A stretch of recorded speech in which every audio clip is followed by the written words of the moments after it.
Good morning. पढ़ाई की भी बीच में या फिर घूमे फिरे बस?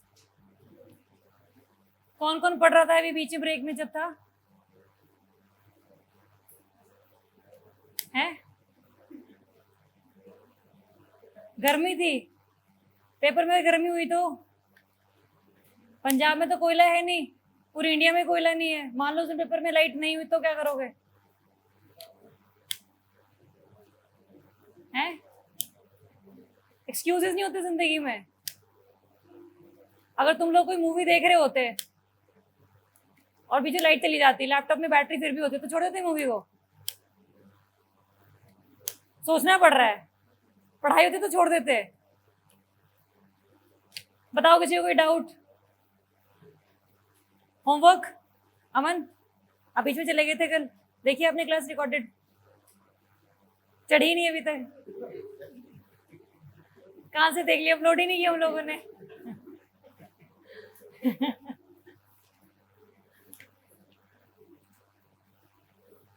हाँ, डाउट बताओ पहले। किसी को कोई डाउट? हाँ जी, हृदय डाउट कोई? होमवर्क बताओ फिर क्या दिया था। आपका नाम क्या है? क्या नाम है? जशनूर। तगड़े नाम है तुम लोगों के। किसी का नाम नेहा मनीषा नहीं है क्या? राहुल? राहुल है कोई? जशनूर बताओ क्या दिया था होमवर्क? आप आए नहीं थे? शाबाश, इतना टाइम वेस्ट किया, 2 सेकंड बर्बाद कर दिए मेरे। हाँ हृदय बताओ क्या दिया था होमवर्क में? China and Nepal dispute regarding the height of Mount Everest. कितनी हो गई है totally? 8848.86 meter centimeter meters. 0.86 total. Last में यूनिट कौन सी आएगी? मीटर। हाँ, एक्सीड 86 सेंटीमीटर। हाँ, कंफ्यूज मत होना कहीं 0.86 के बाद सेंटीमीटर लिखा तो सही मान लो उसको। पहले कितनी थी? 8848। ओके, नेपाल के हिसाब से कितनी थी? 8850 भी था ना अभी, नेपाल के हिसाब से था मेरे ख्याल से। वो चाइना का होगा, उस साइड स्टीपर स्लोप है थोड़ा सा।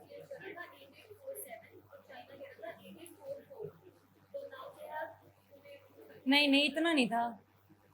इतना डिटेल, उतना डिटेल कह रही हूँ, इतना कम नहीं था। बट अभी ध्यान रखना 8848.86 मीटर्स। चलो, और क्या दिया था? फूड सेफ्टी इंडेक्स के हम लोगों ने पैरामीटर्स लिखने थे। कितने पैरामीटर्स टोटल? 5। कौन कौन से? पहला human resource and institutional data. Okay, दूसरा compliance. Okay, third food testing surveillance,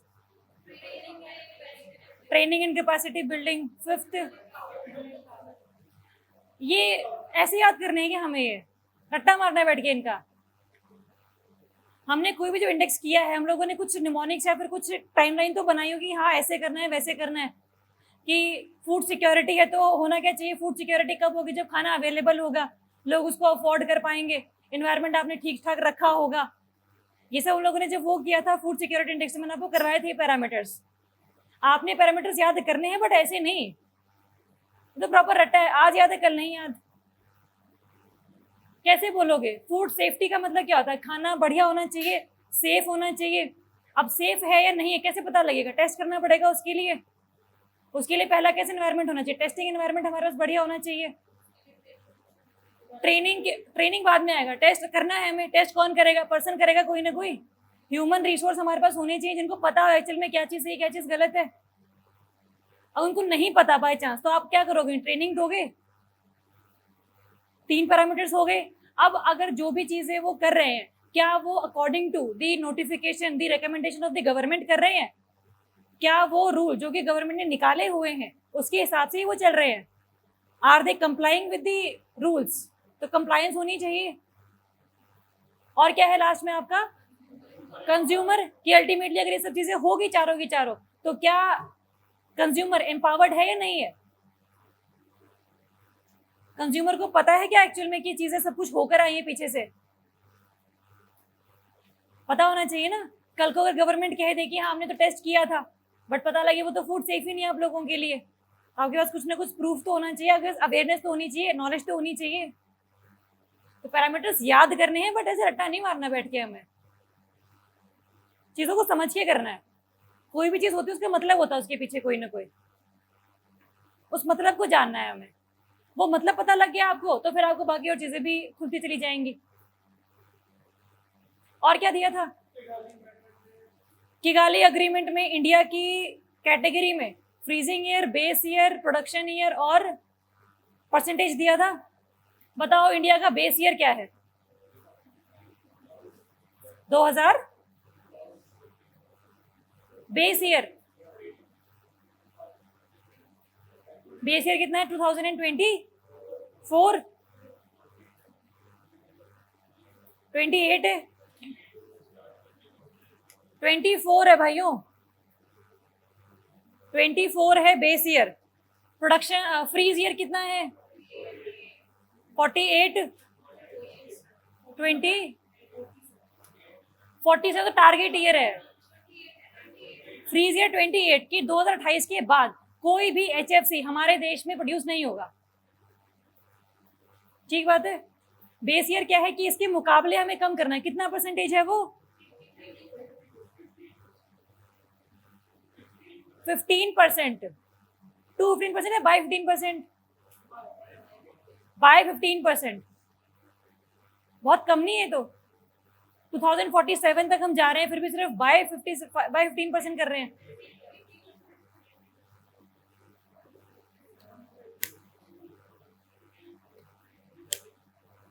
नहीं नहीं, प्रोडक्शन कम करनी है हमें। वो प्रोडक्शन हमें कम करनी है क्या? 15% तक कम करनी है, 15% से कम करनी है बस।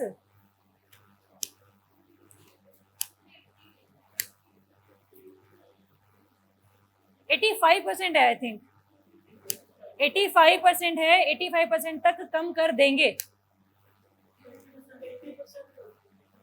3 कैटेगरीज हैं, 2 में 85 है, 1 में 80 है।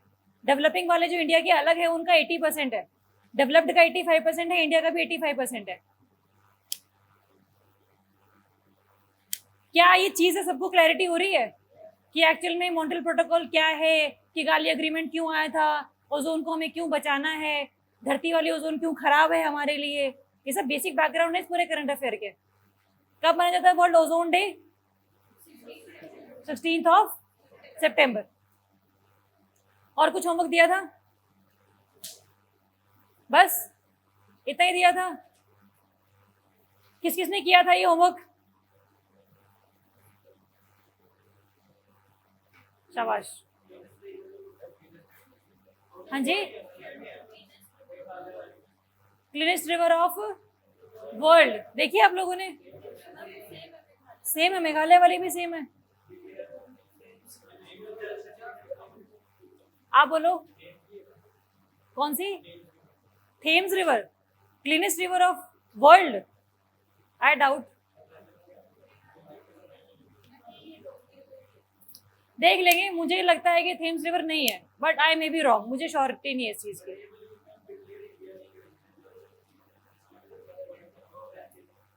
हमारे वाली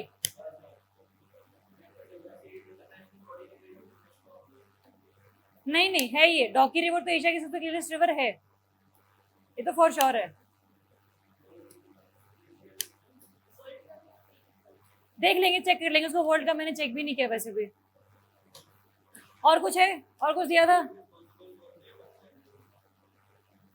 हु इज रिस्पॉन्सिबल फॉर? हाँ हाँ, रेबीज वाले प्लान का हम लोगों ने किया था। क्या थी उसकी ministry? Health and family welfare nodal agency, nodal agency NCDC। ठीक है, चलो और, हाँ जी थोड़ा तेज बोलो। टॉप इंस्टीट्यूट्स दिए थे मैंने याद करने को, ओके। एनआईआरएफ की रैंकिंग्स मैंने करवाई थी, मैं सिर्फ पूछ रही हूँ दोबारा से। पूछा मैंने एम्स के बारे में, मुझे नहीं जानना एम्स के बारे में, मुझे जानना है डेंटल के बारे में। Manipal. Best college in India, Miranda house. और architecture, IIT Roorkee. Management, Ahmedabad. Research institution, IIC Bengaluru. Best engineering institution, IIT Madras. बढ़िया, ठीक है। और बस इतने देश में। फार्मेसी वाला, जामिया हमदर्द। पेपर में कोई भी आए याद होना चाहिए, पेपर में हमारा क्वेश्चन ठीक होना चाहिए ये वाला। हाँ जी, जामिया हमदर्द दिल्ली में है ये, पता नहीं कहाँ पर है, कहीं तो होगा वो, धरती पे तो कहीं ना होगा, देख लेना, चेक कर लेना। और बताओ, चले आगे फिर। क्लैरिटी है सभी को? आज खत्म करेंगे सितंबर मंथ। आ जाओ, फर्स्ट क्वेश्चन देखो। इंक्लूसिव वेल्थ रिपोर्ट, दिख नहीं रहा? लाइटें बंद कर दो फिर। अरे रिकॉर्ड हो रहा है भाई, थोड़ा यहाँ आ जाओ, कहीं यहाँ पर आ जाओ यूनिक। आप बस कैमरा मत हिलाना। आपको दिख रहा है सर यहाँ से क्लियर?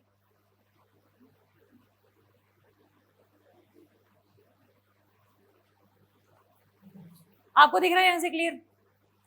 सभी को क्लैरिटी है? आवाज आ रही है सभी को पीछे तक? ठीक है, आ जाओ, बताओ इसका answer. Inclusive wealth report sometimes seen in news is produced by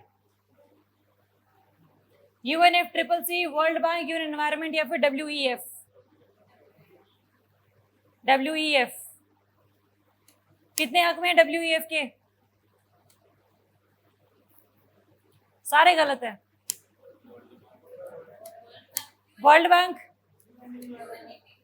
UN environment. Google पे चेक कर लिया? मैंने फोन थोड़ा तोड़ देने सभी के। शाबाश चेतन। आंसर वर्ल्ड बैंक वाले।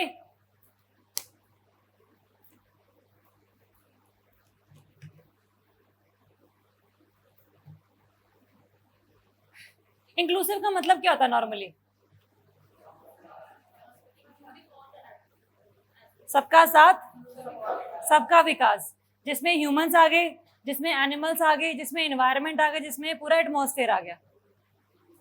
तो इंक्लूसिव वेल्थ, इसका मतलब क्या है? इंसान के पास सिर्फ पैसे नहीं, इंसान के पास सेहत, इंसान के पास एनवायरनमेंट, इंसान के पास clean air, pollution free environment है या नहीं है? That report would be released by UNEP, environment वाले के लिए पब्लिश किया जाएगा वो। ध्यान रखना, इंक्लूसिव का मतलब होता है ओवरऑल पैरामीटर्स को हम लोगों ने ध्यान में रखना है। ठीक है, आंसर क्या रहेगा इसका? सी, UN एनवायरमेंट।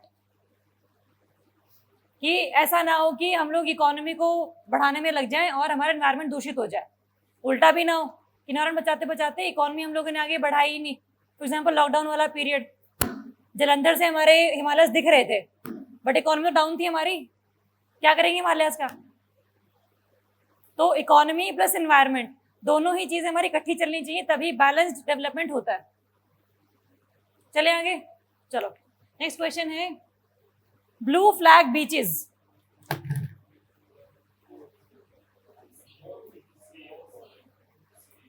रुको एक,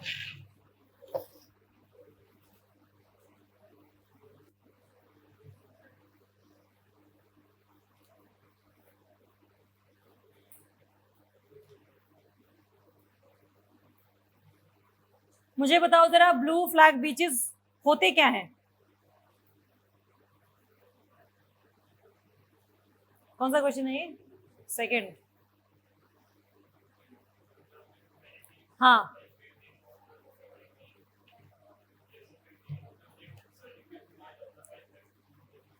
हाँ, it is a kind of certification कि आपके यहाँ पर जो बीचेस हैं आपका गुजरात से लेकर कोलकाता तक कितने वो मेंटेन्ड हैं, कितने वहाँ पर पोल्यूशन फ्री इन्वायरमेंट है, कितने वहाँ पर फैसिलिटीज़ हैं, लोगों की रहने की व्यवस्था कैसी है वहाँ पर।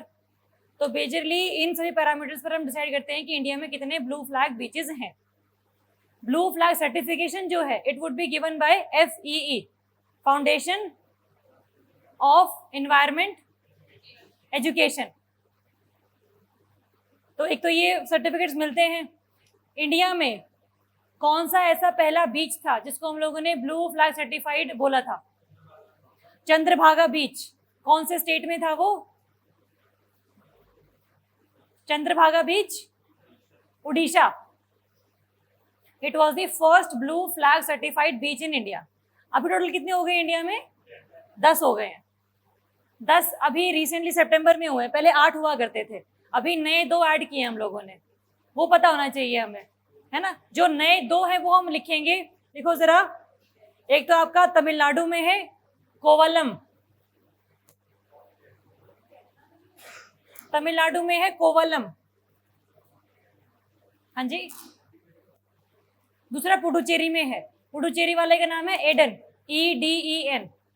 Kovalam in Tamil Nadu, Eden in Puducherry are the two newest beaches which are blue flag certified। ठीक बात है। अब क्वेश्चन ये है कि ये 10 कौन कौन से हैं, पता होने चाहिए। 2 तो पता है, 3 पता हो, चंद्रभागा भी याद कर लिया, 7 और रह गए टोटल। होमवर्क लिखो, total blue flag beaches in India. Question अभी भी आएगा इसमें अगले 2-4 क्वेश्चंस के बाद, बट पता होना चाहिए इंडिया में कौन कौन सी जगह पर कौन कौन से बीचेस हैं जो कि क्लीन है।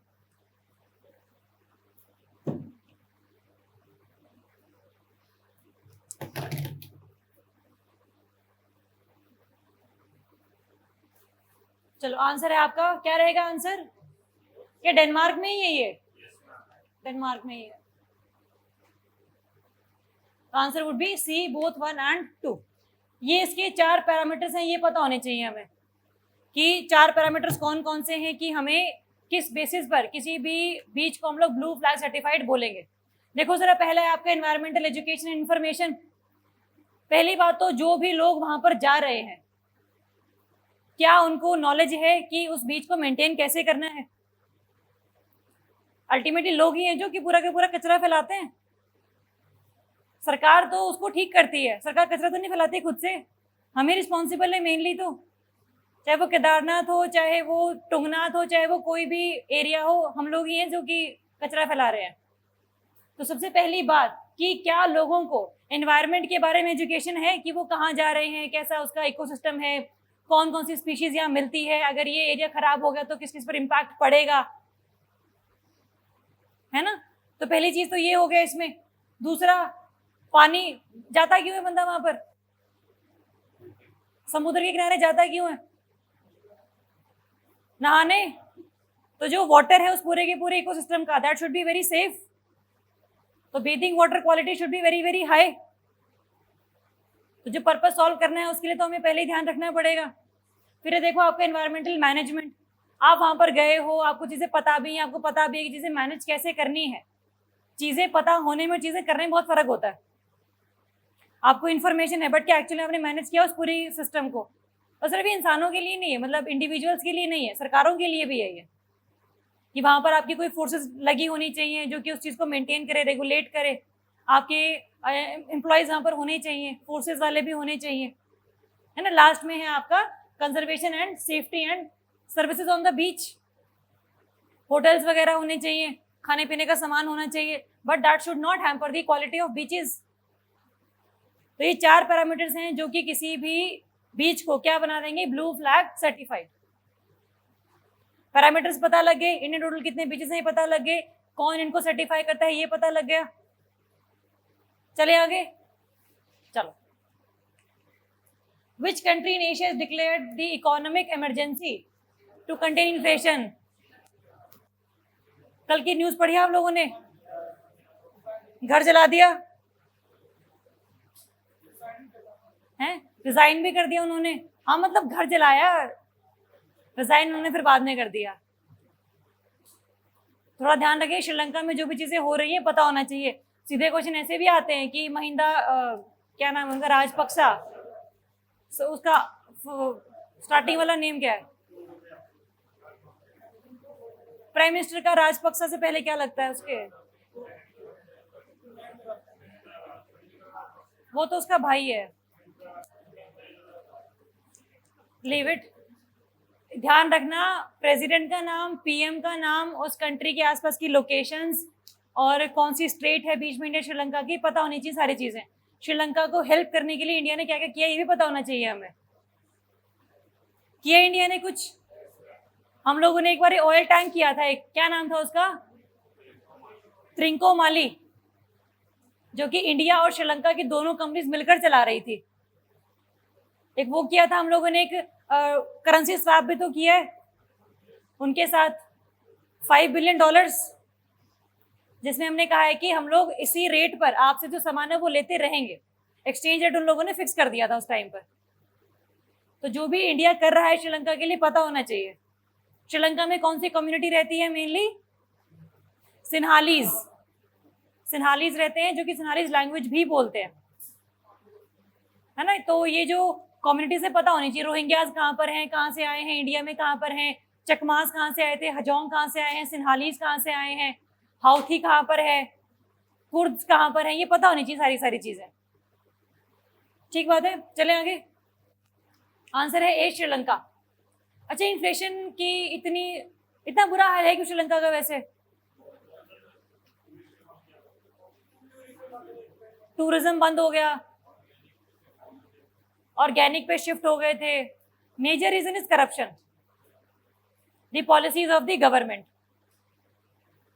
अदरवाइज सब चीजें टैकल की जा सकती हैं, बट ये चीजें टैकल नहीं की जा सकती जब अपर लेवल पर ही करप्शन रहे। ठीक है, तो रेगुलेशन और मॉनिटरिंग मैकेनिज्म जो थोड़ा सा वीक है वहां पर। चलो नेक्स्ट आ जाओ।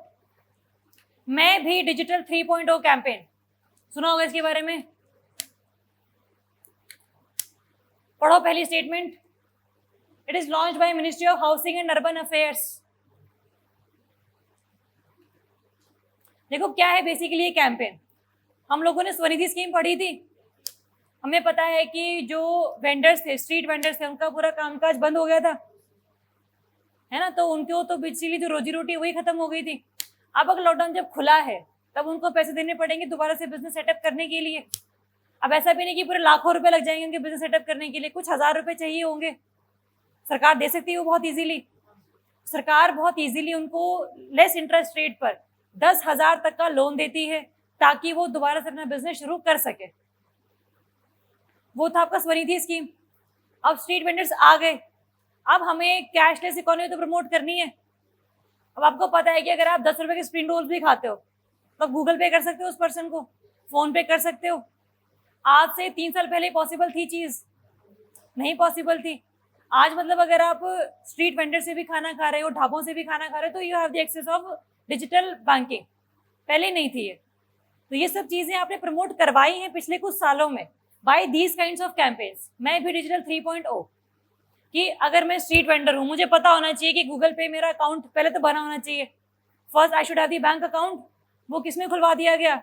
जनधन योजना में। रुपए कार्ड मिल गया, डेबिट कार्ड मिल गया आपको पैसे निकालने के लिए, इंटरनेट बैंकिंग आपको दे दी गई। अब आपके पास अकाउंट है, अब आपके पास गूगल पे आपने इंस्टॉल करनी है ऐप, आपको केवाईसी वगैरह सब करवाया हुआ है सरकार ने ही। तो ये सब चीजें सरकार ने लोगों से करवाई हैं, लोगों ने की भी हैं, तभी जाके तो चेंज आया पिछले 3-4 सालों में, है ना। तो ऐसे ऐसे कैंपेन्स हैं। तो स्पेशली स्ट्रीट वेंडर्स का अकाउंट खुलवाना, उनको बताना कि कैसे पेमेंट्स होती हैं, कैसे पेमेंट रिसीव करनी है। आपको कैसे पता लगेगा कि आपके अकाउंट में 10 रुपए आ गए हैं? मैसेज भी तो आता है, और एक मशीन भी आती है आजकल तो कि बोल देती है कि इतने पैसे प्राप्त हुए। हाँ, तो वो सारी जो चीजें सरकार को देनी पड़ेगी ना लोगों को, पहले बंदे खुद से तो खरीदेंगे नहीं। हम लोगों ने भी एज एन इंडिविजुअल, हम लोगों ने कैशलेस इकोनॉमी में पार्टिसिपेट करना कब शुरू किया? जब 500,000 के नोट बंद हो गए थे, है ना। उसके बाद ही हम लोगों ने गूगल पे इंस्टॉल किया अपने फोन्स में। मैंने तो तभी किए हैं। तो सरकार जब सिखाती है, सरकार जब जबरदस्ती करती है, तब जाके लोग सीखते हैं। तो यहाँ पर लोगों को चीजें सिखाई गई हैं पहले। तो पढ़ो पहली statement, ministry of housing and urban affairs, street vendors, basically आपको अर्बन एरिया ज्यादा मिलते हैं as compare to rural areas, है ना। मार्केट थोड़ी सी ज्यादा बड़ी होती है अर्बन एरियाज में। तो it is launch by ministry of housing and urban affairs. दूसरा पढ़ो statement, training for street vendors under PM Svanidhi scheme. तो आंसर क्या रहेगा आपका, बोथ। चले आगे, स्वनिधि स्कीम कौन सी मिनिस्ट्री के अंडर आती है, ministry of housing and urban affairs, Mahua. ठीक बात है, मिनिस्ट्री ध्यान रखनी है, पर्पस क्या था वो ध्यान रखना है, कितने पैसे दिए जाएंगे, 10,000 ही क्यों, ये भी पता होना चाहिए, क्योंकि लाखों का बिजनेस नहीं शुरू कर रहे हैं। और ये कोलेटरल फ्री नहीं है, इसमें आपको इंटरेस्ट रेट पे करना पड़ेगा, बट सब्सिडाइज्ड है। वो सब्सिडाइज्ड कब है, जब आप अर्ली रीपेमेंट कर देते हैं लोन की। आपने साल के लिए लिया था लोन बेसिकली 10,000 रुपए का, लेकिन अगर आपने पहले ही चुका दिया उस लोन को, तो सरकार क्या करेगी, अगर आपको हम लोगों ने इंटरेस्ट रेट 10 पर दिया था लोन, तो उसमें से 7% जो इंटरेस्ट रेट है वो कौन दे देगी, सरकार दे देगी। ठीक बात है, सब्सिडाइज्ड पेमेंट इसमें रहेंगी। चलिए आगे, नहीं मिनिमम मैक्सिमम नहीं, 10,000 रुपए, 10,000 मान के चल रहे हैं। आ जाओ, नेक्स्ट है आपका मंथन 2021, यही है। हाँ, मंथन, किसने सुना है ये word, regarding the current affair, समुद्र मंथन नहीं।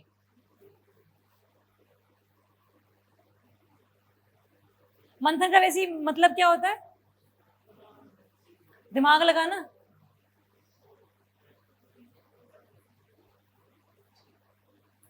समुद्र मंथन का नाम क्या है फिर, मतलब क्या है उसका,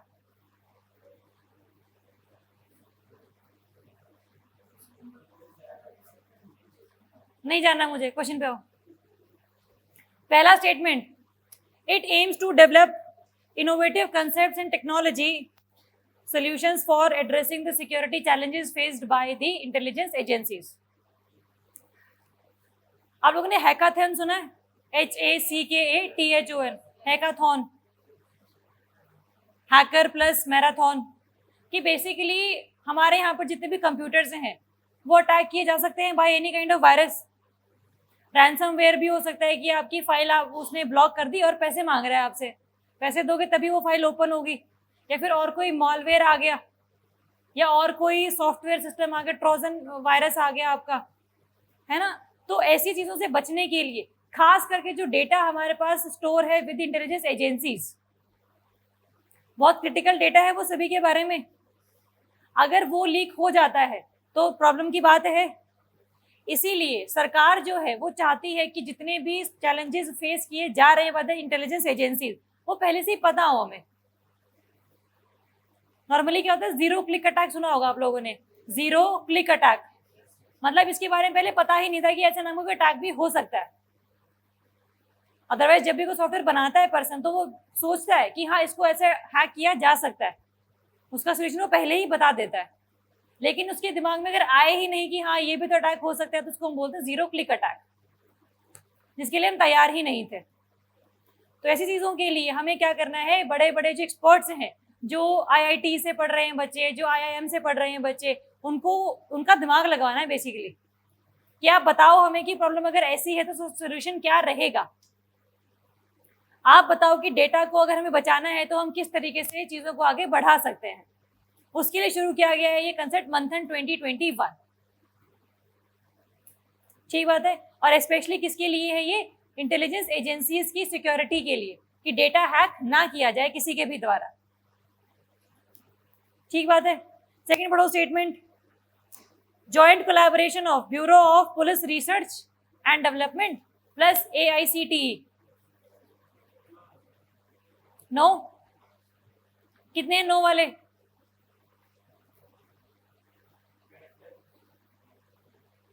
भीड़ में चलना मुझे पसंद नहीं है, सारे यस कह रहे हैं, उसने अकेले ने हाथ खड़ा किया है। नो क्यों है सर ये, अब तुक्का मत मारना कि लग रहा था। आईआईटी रहना चाहिए इसमें। अच्छा, और किसी को लगता है आईआईटी होना चाहिए? होना चाहिए।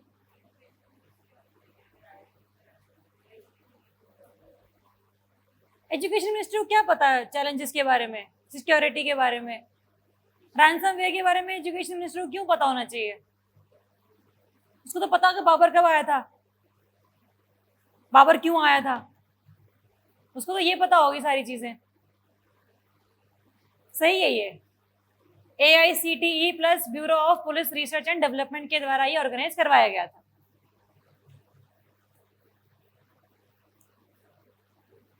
आंसर क्या रहेगा इसका? देखो जरा क्या पूछा है, चूज दी इनकरेक्ट, तो आंसर वुड बी डी।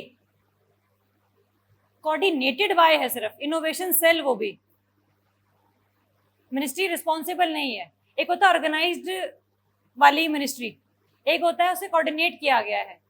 जैसे आईआईटी वाले आप बात कर रहे थे कि इसमें मिनिस्ट्री ऑफ एजुकेशन होनी चाहिए, but it is just the coordinating agency, इसमें मिनिस्ट्री ऑफ एजुकेशन का वैसे कोई रोल नहीं है। ठीक है, चलो नेक्स्ट आओ जरा। Which international organization ease of doing business report, news में क्यों था ये बता दो जरा। बंद कर दी है, सही बात है। क्यों बंद कर दी? पायरेसी, पार्शियलिटी हो गई थी। इंडिया के साथ या चाइना के साथ? दोनों के साथ। इंडिया ने भी कहा था कितना बुरे हाल है जितना तुम बता रहे हो, ठीक चल रहा है मेरा काम। हाँ, इंडिया का रैंक इंप्रूव होता बट फिर भी कम था, रैंक फिर भी बहुत कम था हमारा। तो कहने का मकसद है World Bank releases the ease of doing business report, इसको हम लोगों ने बंद कर दिया है अभी, क्योंकि पार्शियलिटी ऑफ द डेटा। जैसे होता क्या था ना, नॉर्मली जो रिपोर्ट आप रिलीज करवा रहे हैं, इसमें रिपोर्ट निकालने के टाइम सिर्फ और सिर्फ दिल्ली और मुंबई का डेटा ये लोग यूज करते थे। सिर्फ 2 शहरों से आप कैसे पता लगा सकते हैं कि इस पूरे देश में इन्वेस्टमेंट का कैसा एनवायरनमेंट है? कम से कम 10-15 सिटीज तो आपको कंसिडर करनी चाहिए थी। सिर्फ और सिर्फ दिल्ली मुंबई से काम नहीं चलता, तो दैट इज वाई इसको हम लोगों ने फिर बंद कर दिया। चलो नेक्स्ट आ जाओ, क्वेश्चन है आपका विच, अच्छा एक क्वेश्चन मेरा ये भी है आप लोगों से कि क्या ये वर्ल्ड बैंक और वर्ल्ड बैंक ग्रुप दोनों सेम चीजें हैं? नो। तो क्या डिफरेंस है दोनों में? वर्ल्ड बैंक में 2 आती हैं, वर्ल्ड बैंक ग्रुप में बाकी और 3 और हैं, इसको 2 को मिला के टोटल 5 हो गई। मुझे कौन बताएगा कि वर्ल्ड बैंक में कौन सी 2 हैं? IBRD and IDA, international bank for reconstruction and development. Reconstruction का मतलब होता है जब वर्ल्ड वॉर 2 के बाद सारा वर्ल्ड तबाह हो गया, दोबारा से बनाना है उसे, तो IBRD उसके लिए रिस्पॉन्सिबल थी लोन देने के लिए। ये रिस्पॉन्सिबल थी for the developing countries. Interest rate कम होता था, टाइम भी थोड़ा सा ज्यादा होता था। दूसरी आपकी IDA, इंटरनेशनल डेवलपमेंट एजेंसी, ये ऐसी ऑर्गेनाइजेशन है जो बैंक जो लोन देती थी to the least developed countries. Interest rate बहुत ही कम होता था और टाइम पीरियड बहुत ही ज्यादा होता था कि धीरे धीरे करके लोन उतार दो, कोई दिक्कत वाली बात नहीं है। तो अफ्रीका के लिए IDA था और जापान के लिए IBRD था। जापान वॉज डेवलपिंग कंट्री 1945 में। वर्ल्ड बैंक को हम क्या बोलते हैं? कब आया था वर्ल्ड बैंक? 1945 में आया था एट ब्रेटन वुड्स कॉन्फ्रेंस। अगर मैं आप लोगों से पूछूं which of the following are the Bretton Woods institutions? World Bank, IMF, WTO नहीं है, ध्यान रखेंगे। WTO is not under the Bretton Woods conference, वो अलग से था। इसके जैसा बनाया गया था एक और ऑर्गेनाइजेशन, बट उसको बाद में बंद कर दिया गया था बाय USA। ठीक बात है, चलें आगे। और वर्ल्ड बैंक ग्रुप में और कौन कौन सी 3 है? पहला IFC, international finance corporation, it is basically for the private investment, कि पूरे वर्ल्ड में हम लोगों को प्राइवेट कंपनीज को इंश्योर करना है कि जितनी कोई इन्वेस्टमेंट कर रही हैं वो वेस्ट ना चली जाए। IFC हो गया सेकंड, और मीगा मल्टीलेटरल इंटरनेशनल गारंटी एजेंसी, कि अगर मान लो आपने किसी भी तरीके का इन्वेस्टमेंट करी थी, हमारे कहने पर करी थी, क्योंकि मैं वर्ल्ड बैंक ग्रुप का पार्ट हूँ और मैंने कहा था कि पूरे वर्ल्ड में इन्वेस्टमेंट आप लोगों को करनी है, बट अगर बाई चांस आपके पैसे डूब गए तो गारंटी कौन लेगा? मीगा, वर्ल्ड बैंक ग्रुप का एक पार्ट मीगा। और लास्ट में है आपका ICSID, ये है डिस्प्यूट के रिगार्डिंग। अगर किसी भी दो कंट्रीज के बीच में डिस्प्यूट है कि इन्वेस्टमेंट कैसी हुई है, कितना रेट रहना चाहिए, ये सब अगर डिस्प्यूट है तो कौन सॉल्व करेगा? ICSID। Is India a part of ICSID? No, India is not a part of ICSID, but India is a part of all above 4। ठीक बात है, क्लैरिटी है सभी को। वर्ल्ड बैंक क्या है और वर्ल्ड बैंक ग्रुप क्या है? वर्ल्ड बैंक जैसे हमारे पर RBI है, वैसे ही पूरे वर्ल्ड के लिए एक वर्ल्ड बैंक है। जैसे RBI सभी को लोन देता है, वैसे वर्ल्ड बैंक भी सभी को लोन देता है। चले आगे, क्लैरिटी है सभी को। चलो नेक्स्ट है, which bank is declared as world's best digital bank and world best bank? DBS bank, HSBC, ड्यूस्टेस, जो भी नाम है इसका, none of the above. DBS, क्या लगता है? नोटा की जगह SBI होता तो? अगर यहां पर SBI होता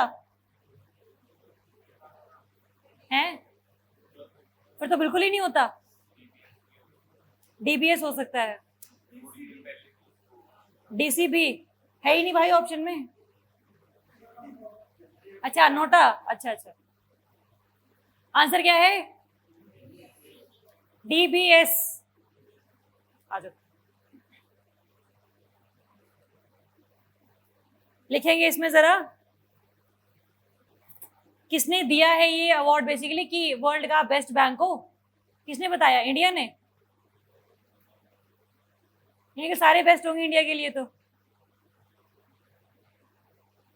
लिखेंगे यूके बेस्ड, यूके की ऑर्गेनाइजेशन है financial publication euro money, UK based financial publication euro money.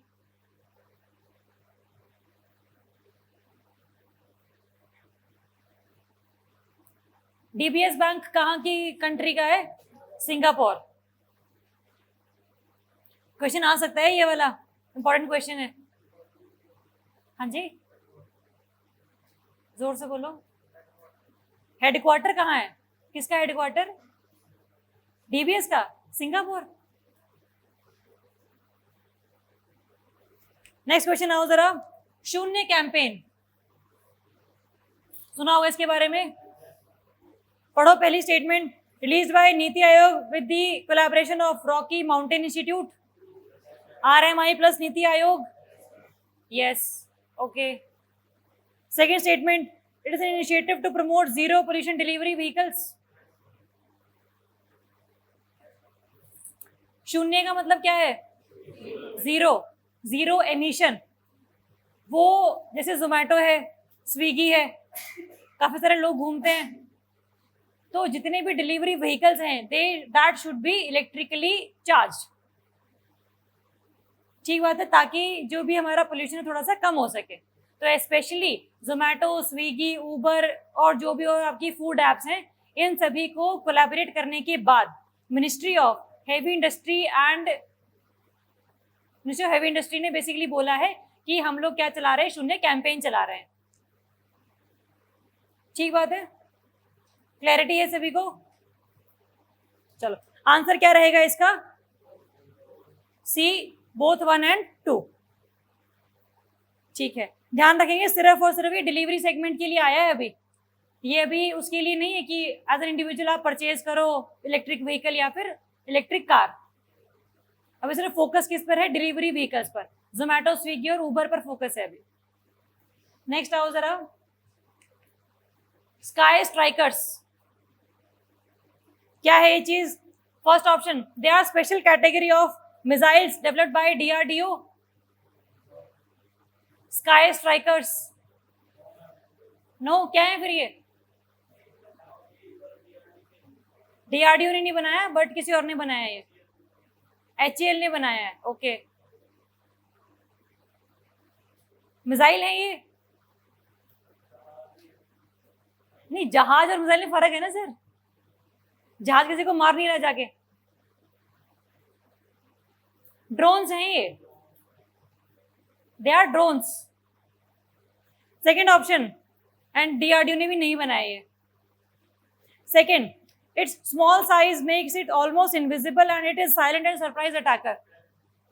सही बात है, ये चीजों को डिलीवर करने के भी काम आते हैं और साथ में अटैक करने के भी काम आते हैं। ठीक बात है। आंसर क्या रहेगा इसका? B, 2 only. ठीक है। नेक्स्ट, नेशनल इंजीनियर्स डे कब मनाते हैं? 28 ऑफ सितंबर। कितने सहमत हैं इससे? कितने लोग सहमत हैं इस फैक्ट से?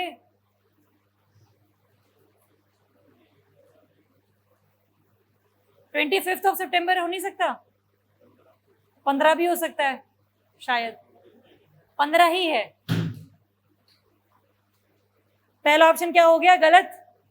Engineers day celebrated at the 15th of सितंबर। ध्यान रख लेना कि इंजीनियर्स ने मिलकर ओजोन को बचाने के लिए काम किया है। सबसे पहले कौन आएगा? इंजीनियर्स आएंगे, ओजोन बाद में आएगी। ओजोन 16 को है और इंजीनियर्स डे आपका 15 को है। रहेगा याद नॉर्मली। सेकेंड ऑप्शन, क्यों मनाते हैं? First engineer of India Visvesvaraya, इनको ट्रिब्यूट पे करने के लिए। ठीक बात है। तो आंसर क्या रहेगा आपका इसमें? 2 ओनली। फर्स्ट गलत है क्योंकि हम मनाते हैं इसको 15 सितंबर को। चलो, एक रिपोर्ट आई थी नॉर्मली अभी कि इंडिया में ओनली 11% इंजीनियर्स आर स्किल्ड। जितने लोगों ने इंजीनियरिंग करी है उसमें सिर्फ 11 को पता है, 100 में से 11 को पता है कि उन्होंने क्या किया है जिंदगी में। सही बात है, गलत बात है? मैं नहीं कह रही, रिपोर्ट कह रही थी। कौन कौन इंजीनियर है? बाप रे। और 11% स्किल्ड है और 4% के पास जॉब्स हैं। आते तो यही बैठे चंडीगढ़ के। आ जाओ, next question. Where was the 21st meeting of SCO conducted? Tajikistan, Turkmenistan, Uzbekistan और रशिया। तुर्कमेनिस्तान। उज्बेकिस्तान कहाँ हुई है? कल की नोट्स रिवाइज किया आप लोगों ने? पीडीएफ तुम मांगते तो बहुत रहते थे, पीडीएफ दे दो, पीडीएफ दे दो। पढ़ा किसी ने पीडीएफ को कल? हैं? कल वाली आई नहीं अभी, आज आ जाएगी। हाँ जी, 4 मई के बाद वाली कोई भी नहीं आई अभी? मैं समझी नहीं। अच्छा अच्छा, करवा देंगे उसको। आंसर बताओ। ए क्या है? ताजिकिस्तान। दुशांबे कैपिटल चेक कर लिया गूगल पे? ऐसे ही पता है, गीता पे हाथ रख के कसम खाओ।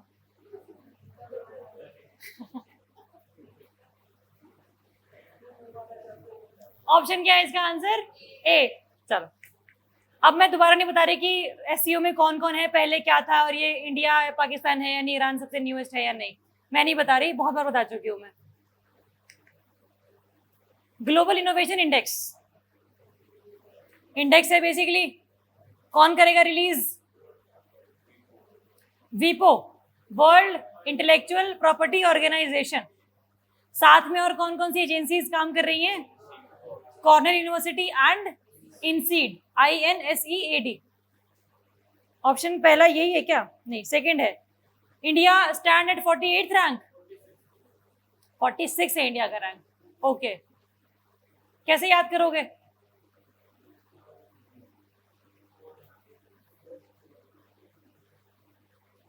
हैं 4 and 6, कौन है ये? जरा चेहरा दिखाएं अपना, सूरत आपकी हम भी देखना चाहते हैं। वैसे याद हो जाएगा। हाँ, 2-3 बार पढ़ेगा, 2-3 बार पढ़ने का टाइम नहीं है हमारे पास। इतनी रिपोर्ट्स, इतने सारे रैंक्स हैं, तभी तो कह रही हूँ कैसे याद करोगे इसको?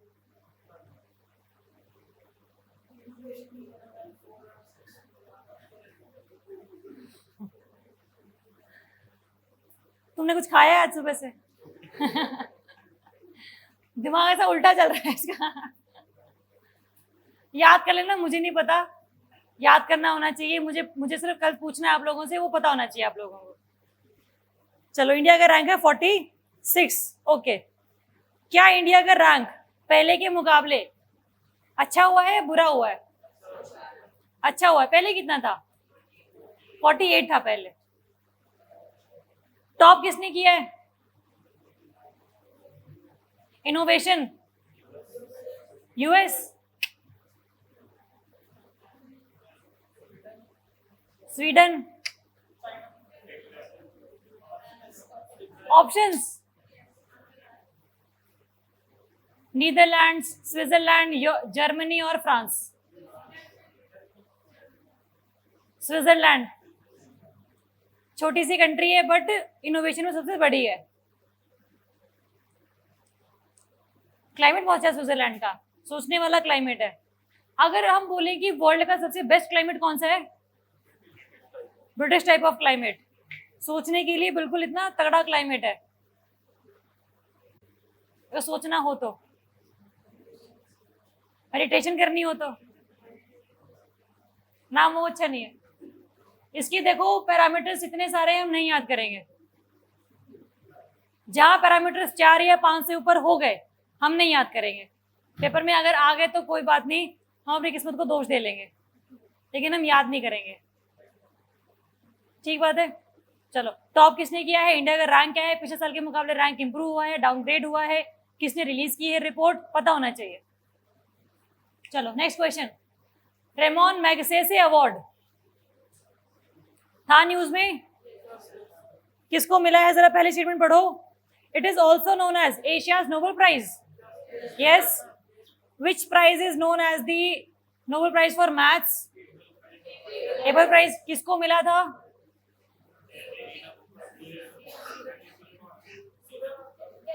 नीना गुप्ता वाला नहीं था वो, डेनिस सुलेवान। नीना गुप्ता जी को कौन सा मिला था? रामानुजन प्राइज मिला था उन्हें। दोनों में फर्क है। एक और किया था हम लोगों ने,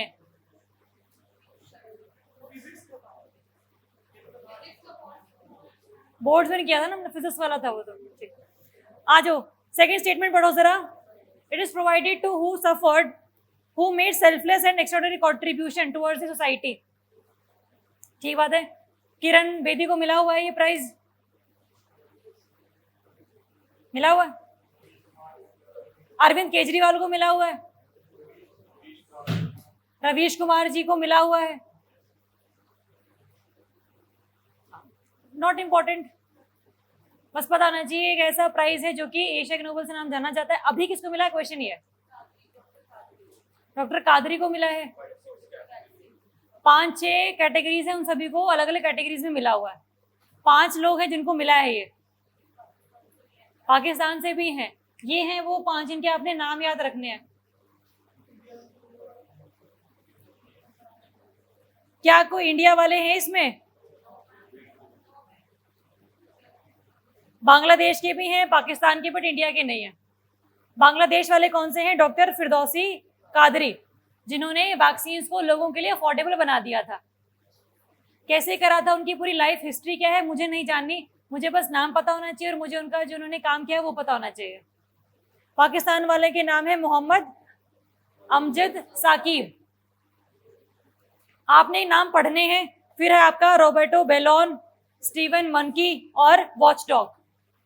ये 5 नाम है जो कि आपने याद रखने हैं, क्योंकि एक बार में क्वेश्चन कैसे आएगा, which of the following are not the prize winner for the Ramon Magsaysay award.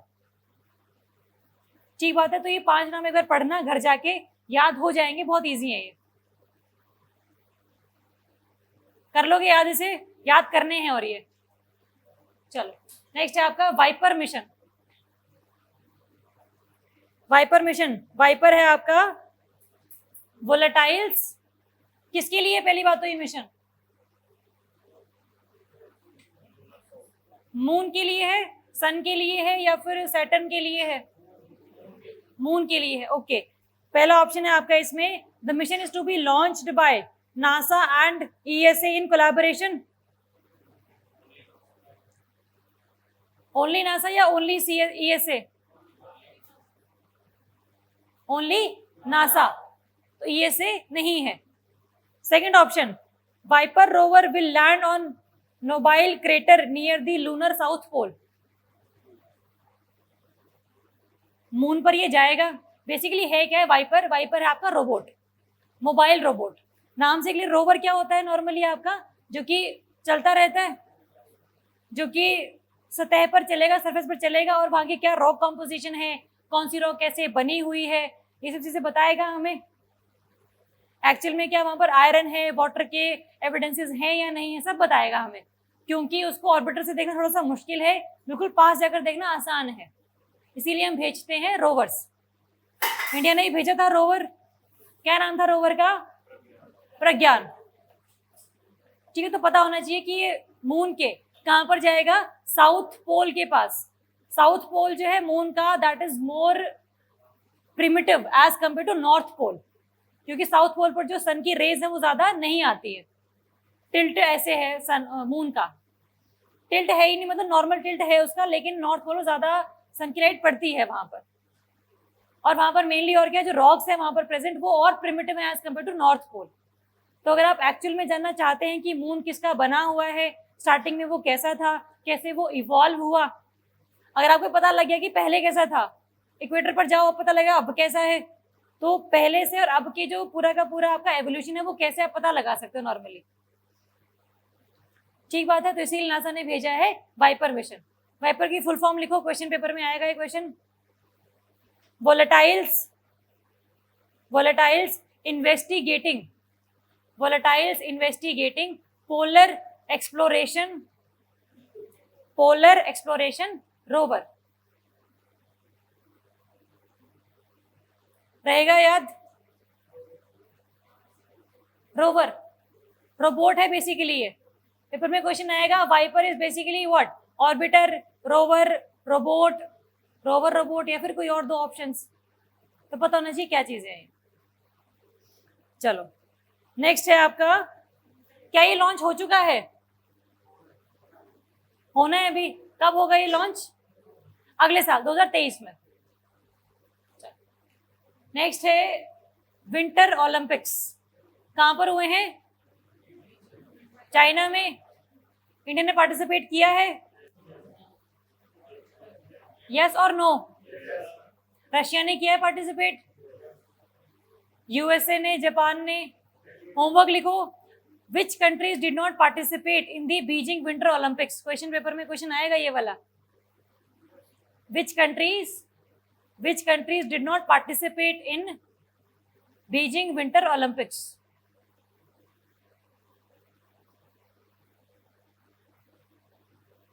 आओ जरा इसका ऑफिशियल मोटो देखते हैं जरा, क्या है? Together for a shared future. कितने साल में होते हैं ये विंटर ओलंपिक्स? 4 साल में एक बार। कैसे गेम्स होंगे इसमें? आइस हॉकी जैसे, आइस स्केटिंग, स्कीइंग, स्केटबोर्डिंग। ठीक, चलो इसका मोटो लिख लो साथ में, पेपर में क्वेश्चन आ सकता है ये वाला भी।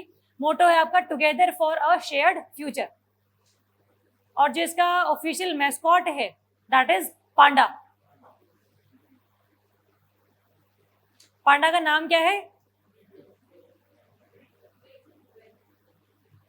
हाँ ऐसे ही नाम है, चाइना है ना, क्या करें, सहना पड़ेगा थोड़ा बहुत।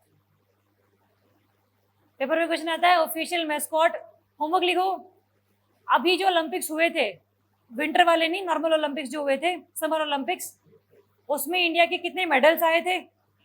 किसको गोल्ड मेडल मिला है, किसको सिल्वर मिला है, किसको ब्रॉन्ज मिला है? टोटल कितने मेडल्स थे? हाँ, ये पता कर क्या होगे। और साथ में कौन कौन से ऐसे गेम्स थे जो कि पहली बार इंट्रोड्यूस किए गए थे in the Tokyo Olympics? Tokyo में हुआ ना इस बार। कौन सा? Break dance. हाँ, 4-5 नए गेम्स हैं जो कि ऐड किए गए थे, पता करके आना। पहला क्वेश्चन है आप लोगों का कि कौन कौन सी कंट्रीज ने विंटर ओलंपिक्स में पार्टिसिपेट नहीं किया। दूसरा होमवर्क है आप लोगों के लिए, इंडिया को टोक्यो ओलंपिक्स में कितने मेडल मिले थे, कितने गोल्ड, कितने सिल्वर, कितने ब्रॉन्ज, और साथ में कौन कौन से नए गेम्स हैं जो कि इसमें इंट्रोड्यूस करवाए गए थे। कर लोगे? चलो नेक्स्ट क्वेश्चन, इसका आंसर क्या रहेगा? डी ऑप्शन, क्योंकि क्या पूछा है आप लोगों से? इनकरेक्ट। चलो नेक्स्ट क्वेश्चन आ जाओ जरा। IUCN list of threatened species 2021 अभी रिसेंटली रिलीज की गई थी सितंबर वाले मंथ में। कितनी कैटेगरीज थी इसमें हमारे लिए? 9 कैटेगरीज थी। कब बना था IUCN?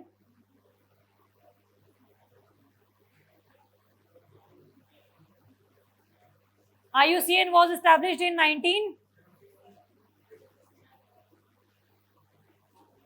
1948 by the collaboration of, homework लिखो, by the IUCN established by the collaboration of which two organizations?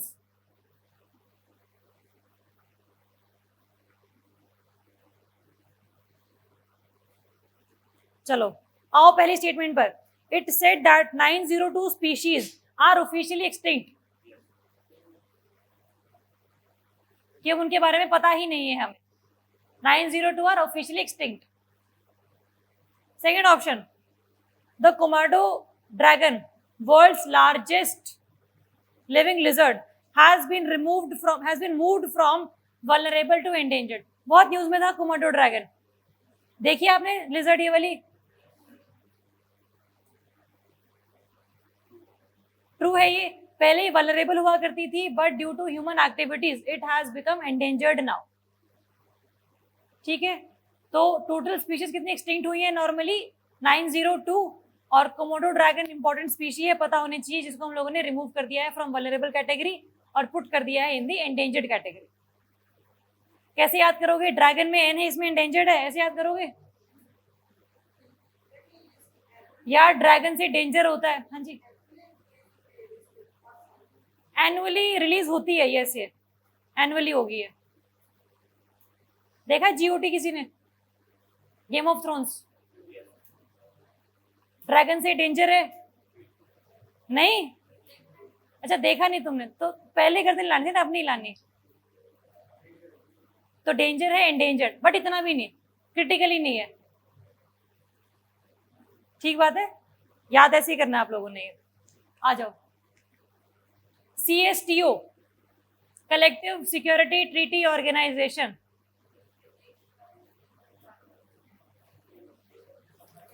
करवाई हुई है मैंने ये। हाँ, तो क्वेश्चन है, आप लोग बताओगे इसका आंसर, जो मैं पूछूंगी फिर बताओगे। पहला है स्टेटमेंट आपका, security pact between Commonwealth of independent nations, CIN। एक है आपके कॉमनवेल्थ नेशंस, एक है आपके कॉमनवेल्थ ऑफ इंडिपेंडेंट नेशंस, दोनों में फर्क है।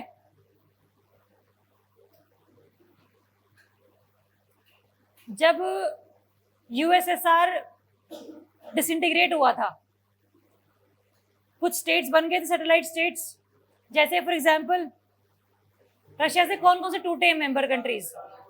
सारे central Asia, Kazakhstan, Turkmenistan, Tajikistan, Azerbaijan, Belarus, Armenia, Latvia, Lithuania, Estonia, Ukraine. तो वो सारे भी क्या हैं? आपके कॉमनवेल्थ ऑफ इंडिपेंडेंट नेशंस हैं। ठीक बात है, ये उन्हीं का है। क्या मेंबर्स उसी में से चूज किए गए हैं इसमें? नहीं, yes, CSTO is an organization which is formed by the members of Commonwealth of Independent Nations, but सारे मेंबर नहीं है इसके। कुछ मेंबर हैं इसके।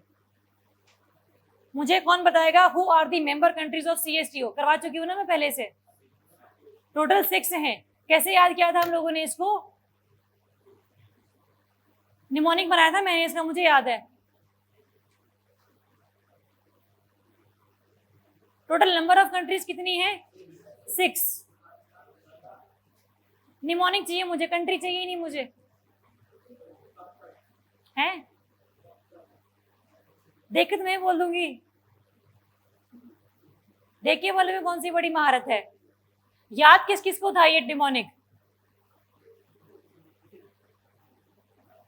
या तो फिर खुद का ही बना लेते अगर ये नहीं याद तो। किया था हम लोगों ने कब तक कि कितनी ऑर्गेनाइजेशन है, कब तक याद करते रहेंगे सभी को? अब बताओ चेतन जरा, के से क्या था इसमें? ए से क्या था? आर्मेनिया। बी से बेलारूस। टी से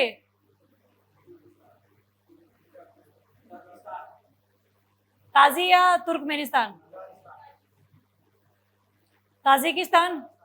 आर से के से किर्गिस्तान। ये 6 कंट्रीज हैं। निमोनिक या तो खुद का बना लो ढंग का, या फिर मेरे वाला याद कर लो। मतलब ईगो मत दिखाओ कि यार नहीं याद करना तुम्हारे वाले। मैं मानती हूँ घटिया बनाया मैंने, बट फिर भी बनाया तो है, कम से कम दिमाग तो लगाया थोड़ा बहुत। 2 सेकंड 4 सेकंड कुछ तो लगाया मैंने। याद कर लो इसे, पेपर में क्वेश्चन आएगा CSTO पे, बहुत न्यूज में रहता है आज के लिए, just because of Kazakhstan conflict. हाँ जी अमन, ये कौन सा है? ईयर ऑफ एस्टैब्लिशमेंट कब बना था ये CSTO?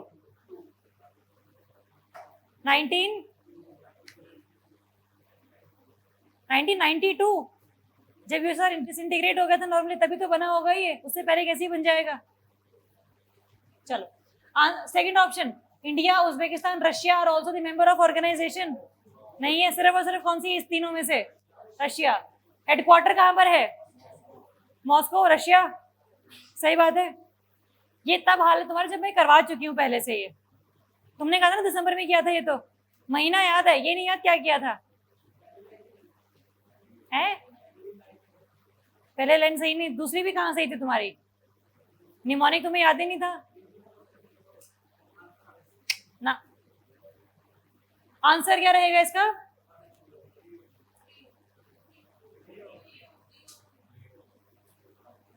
अभी तो बताया सिक्योरिटी पैक्ट है CIN का ये।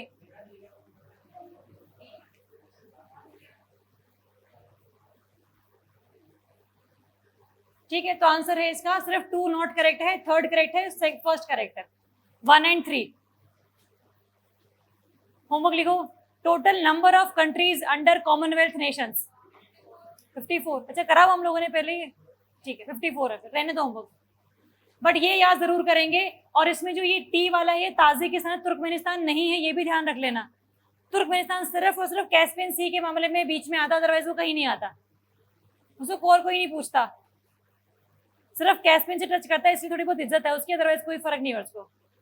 ठीक है, याद रहेगा। 6 कंट्रीज हैं, कब तक याद करना है, और मैं कल पूछूंगी। नेक्स्ट आ जाओ जरा।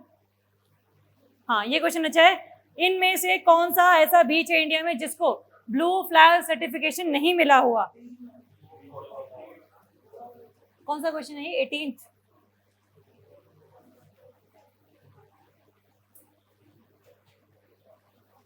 हाँ, कसरकोड, शिवराजपुर, ऋषिकोंडा या फिर कोलवा? कोलवा नहीं है, श्योर हो आप लोग? ठीक है, तो हम लोगों ने पहले 3 याद किए, 3 और याद हो गए। 3 कौन कौन से किए थे पहले? एडन बीच था, कहां पर था वो? पुडुचेरी में। तमिलनाडु वाले का नाम क्या था? कोवालम। और चंद्रभागा था आपका उड़ीसा में। एशिया का सबसे पहला ब्लू फ्लैग सर्टिफाइड बीच। अभी यहाँ पर हमारे पास कसरकोड है, ये है कर्नाटका में। शिवराजपुर है गुजरात में।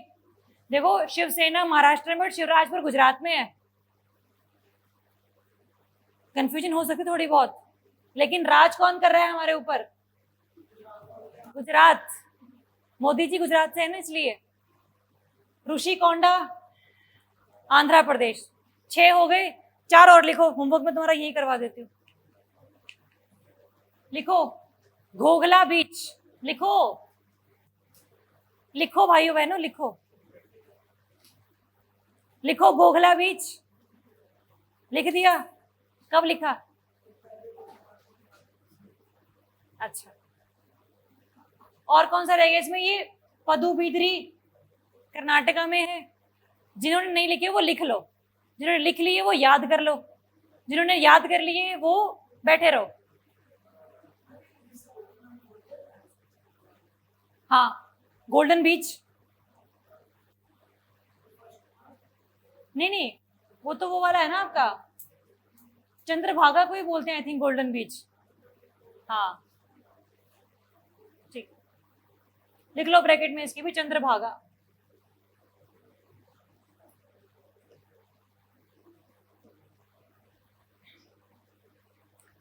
चलो लिख लिया सभी ने? कल पूछूंगी मैं, सेम क्वेश्चन ऐसा भी मिलेगा कल आप लोगों को। लिख रहे हो? लिख लो लिख लो लिख लो।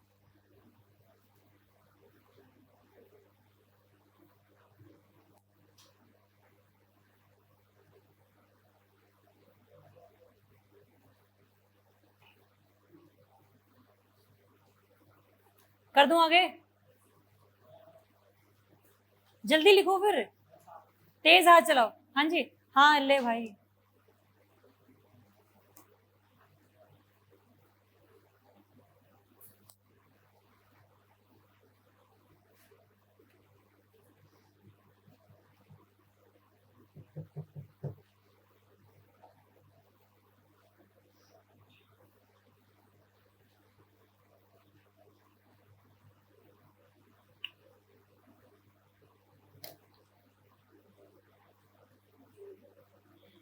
चलें आगे, अब लिख लिया सभी ने 10?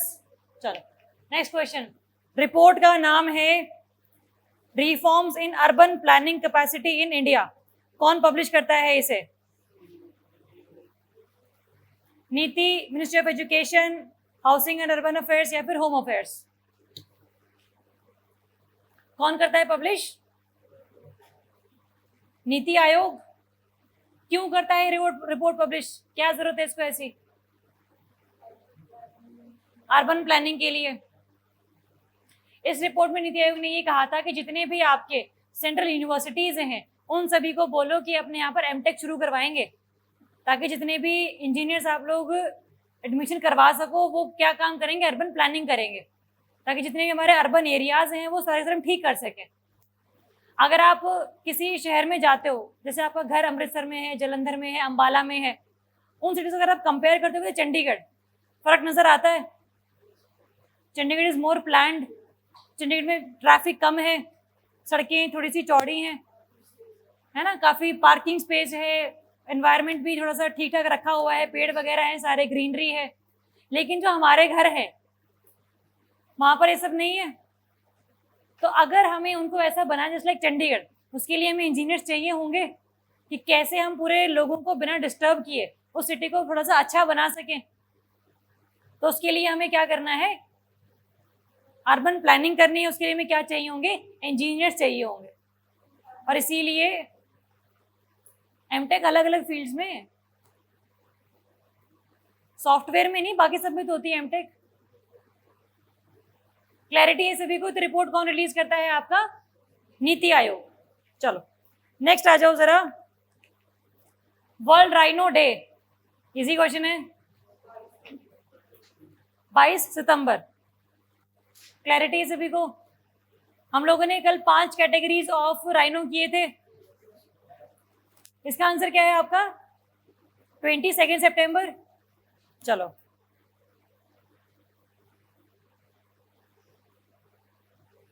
अब क्वेश्चन है आप लोगों के लिए, पहले ये वाला करेंगे, रुको, ये वाला स्पीशी का नाम लिखा हुआ है, उसका स्टेटस लिखा हुआ है, जावन rhinos, black rhinos, white rhinos. बताओ इनमें से कौन सा सही मैच्ड है?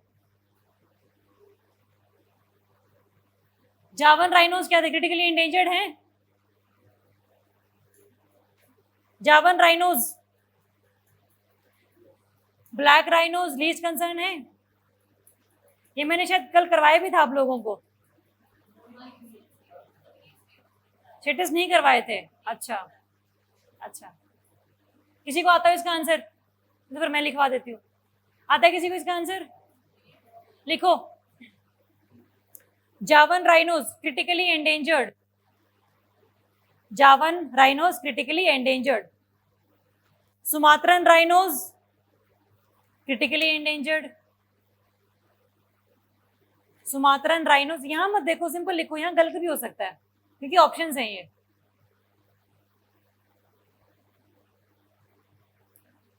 Black rhinos critically endangered, Java, Sumatra, black, ये तीनों के तीनों क्या है आपके? Critically endangered.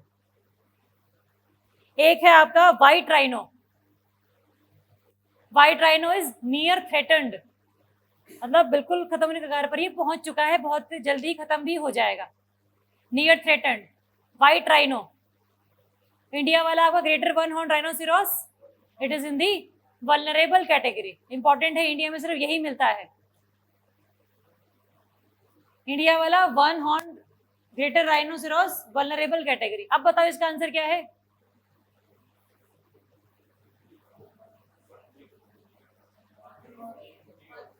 One, 3 and 4। Black वाले कौन से थे? Critically endangered. Java, Sumatra, black critically endangered. India वाला तो वन हॉर्न है, राइनोसिरोस है, वल्नरेबल है वो। और आपका व्हाइट वाला कलर बहुत ही यूनिक है, मतलब हमारे लिए यूनिक नहीं बट उनके लिए बहुत यूनिक है, तो वो नियर थ्रेटेंड है, खत्म होने का कारण बिल्कुल पहुंच चुका है वो। चलो आंसर है इसका फिर डी। एंड वन आपका ये वर्ल्ड राइनो डे मनाया जाता है ऑन 22 सितंबर। चलो अब आओ इस क्वेश्चन पे। इंस्पिरेशन 4 सुना है इसके बारे में? पहला स्टेटमेंट पढ़ो जरा, क्या? It is initiative of private company SpaceX. कौन है इसके ओनर? मस्क। चेतन सुधर जाओ तुम। Second statement, inspiration 4 will orbit the earth at 575 kilometre. Low earth orbit है। हमारा जो ये था हब्बल स्पेस टेलीस्कोप, ये था आपका 547 किलोमीटर पर अर्थ के अराउंड घूम रहा है ये। इससे भी दूर गया है ये वाला आपका स्पेसक्राफ्ट, और इसमें कोई एस्ट्रोनॉट्स नहीं थे, इसमें नॉर्मल बंदे थे जिन्होंने ट्रेनिंग भी नहीं ली हुई थी। तो पहली बार इंडिविजुअल्स को पूरे स्पेस की सैर करवाने वाला जो स्पेसक्राफ्ट बना है वो है आपका by SpaceX company, Elon Musk. अभी सिर्फ और सिर्फ ये स्पेस की सैर करवा रहे हैं, फिर ये क्या करेंगे? मून की सैर करवाएंगे। उसके बाद कहाँ जाएंगे ये? मार्स पे, अगर खुदा ने चाहा तो। होना भी चाहिए। कब तक यहाँ रहेंगे? चलो आंसर क्या है इसका? सी, बोथ 1 एंड 2। नाम इंपॉर्टेंट है इसका, इंस्पिरेशन 4, प्राइवेट कंपनी है, स्पेसएक्स है। अभी से पहले सिर्फ और सिर्फ जो आपकी ऑर्गेनाइजेशन थी पब्लिक वाली, वो लेके जाती थी लोगों को, वो भी एस्ट्रोनॉट्स को। ठीक है, चलो नेक्स्ट आ जाओ फिर। हाँ, इनमें से कौन कौन से स्टेट्स ने एक बिल पास किया है जिसके तहत सभी प्राइवेट कंपनीज में सिर्फ और सिर्फ वहां के रेजिडेंट्स को ही प्रेफरेंस दी जा रही है? हरियाणा, झारखंड, आंध्र प्रदेश, सारे हैं। क्या हरियाणा वाला एक्ट इंप्लीमेंट हो चुका है? उस पर लग गए हैं स्टे ऑर्डर्स। तो जब तक सुप्रीम कोर्ट या हाई कोर्ट नहीं कहता तब तक वो एक्ट आपका इंप्लीमेंट नहीं हो पाएगा। अगर आप ऐसे से तैयारी कर रहे होते तो बताते कि वो एक्ट क्या है, कितना परसेंटेज का रिजर्वेशन है और क्या उसका पूरा का पूरा सिनेरियो है। क्योंकि हम पेपर तैयार कर रहे हैं पीपीएससी का, इसलिए हरियाणा ने क्या किया फर्क नहीं पड़ता। ठीक बात है, बट यस पता होना चाहिए कि झारखंड जो सबसे लेटेस्ट स्टेट बना है जिसने किसी भी तरीके का ये रिजर्वेशन वाला पास किया है बिल। ठीक बात है। चलो नेक्स्ट है आपका नेशनल डिजिटल हेल्थ मिशन। कहाँ कहाँ पर चलाया गया है ये? चंडीगढ़, लद्दाख, लक्षद्वीप और अंडमान निकोबार आइलैंड्स। ये हम लोगों ने किया है एनडीएचएम। मैंने बताया था आप लोगों को हेल्थ आईडी दी जाएगी, इसमें कितने डिजिट की? 14 डिजिट हेल्थ आईडी दी जाएगी, जहां पर आपके जितना भी रिकॉर्ड्स रहेंगे, मेडिकल रिपोर्ट्स रहेंगी, वो सारी की सारी इसमें इंक्लूड रहेंगी। कहाँ कहाँ पर इंप्लीमेंट किया गया कि पूरा पैन इंडिया इंप्लीमेंट कर दिया गया है? पैन इंडिया भी नहीं किया गया है, अभी सिर्फ और सिर्फ ये 6 यूटीज में चल रहा है एज अ पायलट प्रोजेक्ट। ठीक है, चलो ये 6 यूटीज लिखोगे आप, पुडुचेरी, चंडीगढ़, लद्दाख, लक्षद्वीप, अंडमान निकोबार एंड दमन दीव, दादरा एंड नगर हवेली। इकट्ठे है ना अभी? हाँ, न्यू दिल्ली को छोड़ के बाकी सारे हैं। जम्मू कश्मीर नहीं है, जम्मू कश्मीर नहीं है, और आपका न्यू दिल्ली नहीं है, बाकी सारे हैं। ध्यान रखेंगे, इसे इंपॉर्टेंट क्वेश्चन है ये। बाकी मिशन क्या है सबको पता है। This mission comes under which umbrella scheme? Ayushman Bharat. उसके पहले 2 कंपोनेंट्स हम लोगों ने किए थे, एक तो था आपका जनधन योजना, जन आरोग्य योजना, और दूसरा था हेल्थ एंड वेलनेस सेंटर्स, और अभी तीसरा आ गया है नेशनल डिजिटल हेल्थ मिशन। चलो नेक्स्ट है आपका अरेंज दी फॉलोइंग वेव्स। ये हम लोगों ने पहले किया हुआ है, in the ascending order of their wavelength.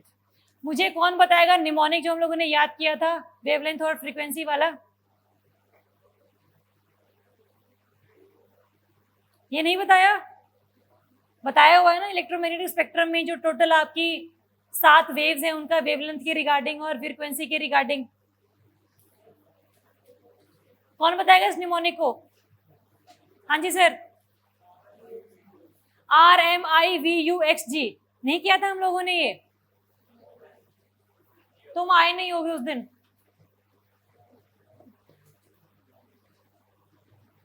RMIVUXG किया था हमने ये। Radio waves, microwaves, infrared, visible, ultraviolet, X-ray, gamma ray. हमने ये भी देखा था what is wavelength, what is frequency, what is Planck's constant. किया था हम लोगों ने ये। तुम चेतन उस टाइम आए नहीं होगे, शक्लें मत बनाओ। रेडियो वेव्स की सबसे हाईएस्ट फ्रीक्वेंसी है वेवलेंथ है? वेवलेंथ है हाईएस्ट वेवलेंथ। गामा की हाईएस्ट क्या है? फ्रीक्वेंसी। हाईएस्ट वेवलेंथ मतलब लोएस्ट फ्रीक्वेंसी, हाईएस्ट फ्रीक्वेंसी मतलब लोएस्ट वेवलेंथ। फॉर्मूला अपने को पता है, लैम्डा इज इक्वल टू hc/न्यू। क्या था ये? अब लगाओ सर इनको सेंडिंग ऑर्डर में।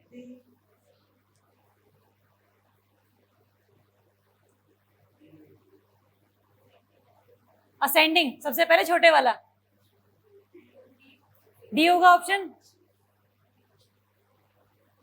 अब देखो मान लो अगर क्वेश्चन पेपर में आ जाता, मेरे पास तो रिकॉर्डिंग पड़ी कि मैंने करवाया ये, लेकिन क्या आपका सही होता ही है? हाँ शाबाश। जिनका सही नहीं हो, जिनको पता नहीं है, they shows lack of revision. जो पीडीएफ आप लोगों को मिली हुई है उनको थोड़ा सा रिवाइज करते रहा करो, बीच में ब्रेक में 10 क्वेश्चन कर लिए, 8 क्वेश्चन कर लिए, 15 क्वेश्चन कर लिए। पढ़नी है वो आपने, क्योंकि बीच तक तो आप यहीं पर हो। अगर खुद का रिवीजन का टाइम तो नहीं है ना, यहीं पर आपने जो करना है वो करना है। लाइब्रेरी आपके लिए ओपन है, वहां बैठकर पढ़ो। लाइट नहीं है, आग लग गई, कुछ नहीं होता, पढ़ना है आप लोगों ने 20 मई तक। आग नहीं बुझानी, उसके लिए फायर ब्रिगेड बुला लेंगे हम लोग, आप लोगों को नहीं जलाएंगे। लेकिन आप लोगों ने चीजें रिवाइज करनी है। मेरी बात ध्यान से सुन लो, पेपर में चीजें वो गलत अगर होती हैं जो चीजें पढ़ी हुई हैं, बहुत ज्यादा दुख होता है। मैं पहले बता रही हूँ हम लोगों को, जो नहीं पढ़ी हो तो किसी ने नहीं पढ़ी हुई, वो जो चीज पढ़ी हुई है वो गलत हो जाए ना तो फिर रिग्रेट बहुत रहता है जिंदगी में। रिवाइज करो। ये आपके हर महीने के जो 50 क्वेश्चन हम लोगों ने किए हैं, 12 पंजे 60, टोटल 600 क्वेश्चन हो जाएंगे। 600 टॉपिक्स हो गए बेसिकली आपके। इनमें से अगर कोई भी क्वेश्चन अगर आता है तो आपका सही होना चाहिए। वो 601 वाले में से आएगा तो गलत हो सकता है, कोई दिक्कत नहीं है, 600 में से नहीं होना चाहिए। रिवाइज करोगे, इसमें कोई डाउट किसी को? पक्की बात है।